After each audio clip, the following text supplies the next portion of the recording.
लेकिन हमें जो एक गार्डन पर बैठने का मौका मिला है हिंदू धर्म का, उसके विपरीत बोलेंगे कि नहीं, ये लोग तो यहाँ क्या करते हैं, माहौल खराब करने की बातें करते हैं। ये आपको माहौल खराब दिख रहा है क्या? दिख रहा है क्या? तो जब तक इस जात पात को घर की ताक में नहीं रखेंगे, और मैं हिंदू हूँ, क्या हूँ, तब तक कोई भी दुष्ट हमारी तरफ, हमारी बहन बेटियों की तरफ, हमारे समाज की तरफ, हमारे क्षेत्र की तरफ नजर उठा के नहीं देख सकता। क्योंकि दोस्तों, कंधों से ऊंची छाती नहीं होती, धर्म से बड़ी कोई जाति नहीं होती। दीपक ही नहीं रहा तो बाती का क्या करोगे? हिंदू धर्म ही नहीं रहा तो जाति का क्या करोगे?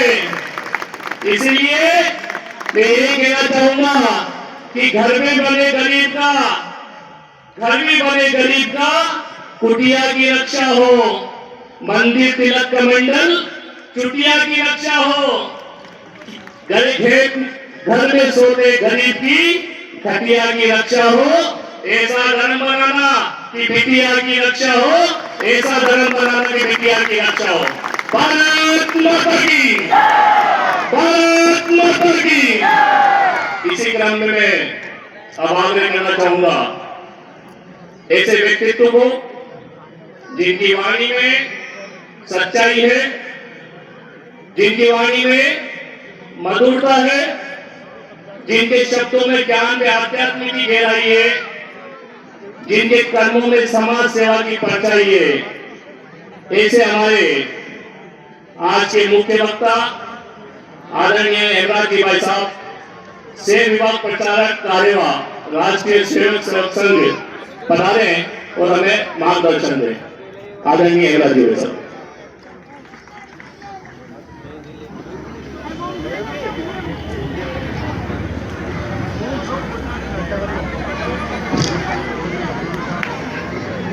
सम्मानित मंच,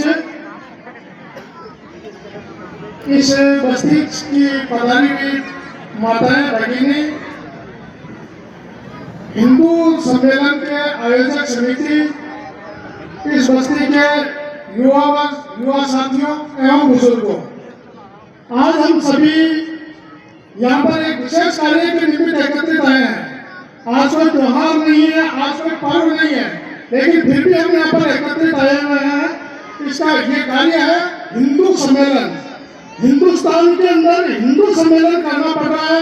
ये हमारे लिए कोई बहुत गौरव की बात नहीं है, लेकिन ये हिंदू सम्मेलन इसलिए करना पड़ रहा है क्योंकि हमारे जो सनातन काल से चलते आए हुए सनातन धर्म में लंबे समय की जो दूरी हमने प्राप्त की, उसके अंदर समय समय पर हमारे में कुछ कुरीतियों ने भी घर कर लिया है।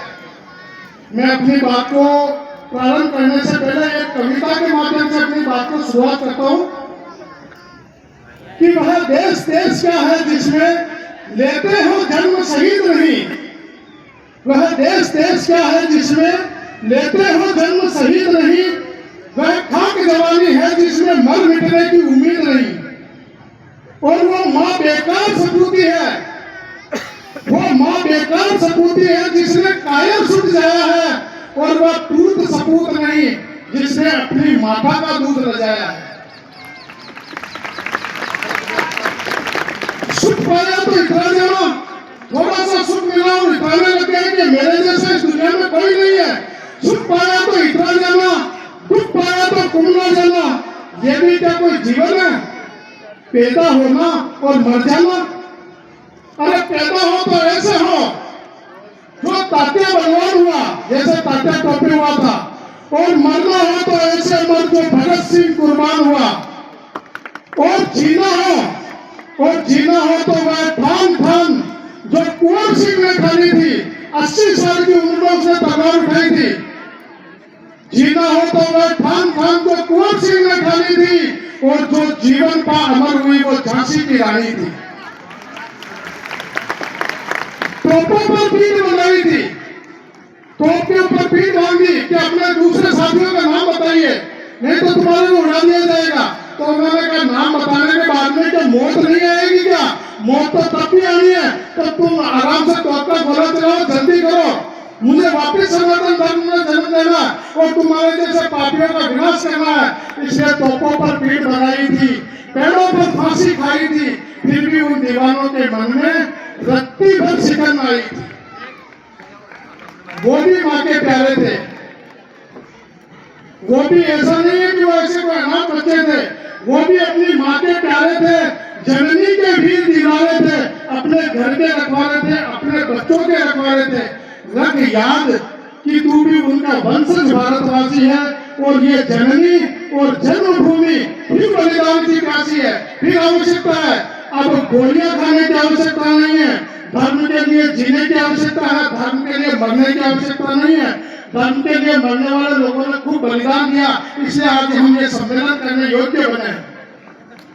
एक समय था एक छोटा सा बालक, अभी उसका बलिदान दिवस गया है, वीर हकीकत राय, हम नाम भी नहीं जानते होंगे बहुत सारे लोग। एक छोटा सा 13-14 वर्ष की आयु का बालक, 17वीं शताब्दी की बात है, शायद 1720-19 की बात है। वो 17वीं शताब्दी में एक छोटा सा बालक, सुनिए ये कहानी बहुत महत्वपूर्ण है। हम लोगों के जहन के अंदर धर्म के लिए किस किस प्रकार लोगों ने कुर्बानियां दी, उस वजह से आज हम हिंदू धर्म सम्मेलन करने के योग्य बने हैं। एक छोटा सा 13 वर्ष का बालक मदरसे के अंदर पढ़ता था, 17वीं शताब्दी थी। माता पिता को लगा मेरा भी बच्चा बड़ा हो, मेरा बच्चा भी ज्ञानवान बने, मेरा बच्चा भी गुणवान बने। तो उस समय गुरुकुल व्यवस्था तो समाप्त हो चुकी थी, मदरसा व्यवस्था थी, तो मदरसे में पढ़ने के लिए भेजा। एक दिन पढ़ के और वो आ रहा था, बड़ा ही मेधावी बालक, हर विषय के अंदर निष्णांत, खेलकूद में आगे, सब में अव्वल बालक, सारे बच्चों को उससे जलन होती थी और क्लास का मॉनिटर यानी क्लास का प्रमुख वो बालक बना, सारे बच्चे उससे जलते थे। एक दिन वो स्कूल के बाद के अंदर घर जा रहा था, घर जाते हुए कुछ उसके साथी थे जो दूसरे धर्म को मानने वाले यानी इस्लाम को मानने वाले उनके साथी थे। उन्होंने कहा लोग कबड्डी खेलते हैं, उसने कहा मेरा मन नहीं है। वो जानता था ये लोग बदमाशियां करते हैं, इसलिए उसने कहा मेरा मन नहीं है। तो उसने फिर उन्होंने उससे जिद करी, तो उसने कहा फिर भी मेरा मन नहीं है। बार बार जिद करने के बाद में उसने कहा कि माँ भवानी की कसम मेरा स्वास्थ्य ठीक नहीं है, इसलिए मैं नहीं कर सकता, मैं नहीं खेलूंगा। तो उन बच्चों ने कहा भवानी की सौगंध करा, भवानी तो पैरों के अंदर घूमती फिरती है, तेरी भवानी को तो हम नाच से ऐसे ही गिरा सकते हैं। तेरी भवानी तो पत्थर की एक मूर्ति है जो ठोकर खा खा के जाने कैसी हो गई है। तो उसने ये कहा कि भवानी तुम मुझे गाली दे सकते हो, लेकिन मेरी माता भवानी को गाली देने की का प्रयास मत करना, ये अच्छी बात नहीं है। उन बच्चों ने कहा अगर कि हम तो देंगे, तो उन्होंने कहा अगर यही गाली मैं तुम्हारी फातिमा बीबी के लिए कहूं तो तुम्हें कैसा लगेगा। ये बात उन्होंने जाकर मौलवी को कही।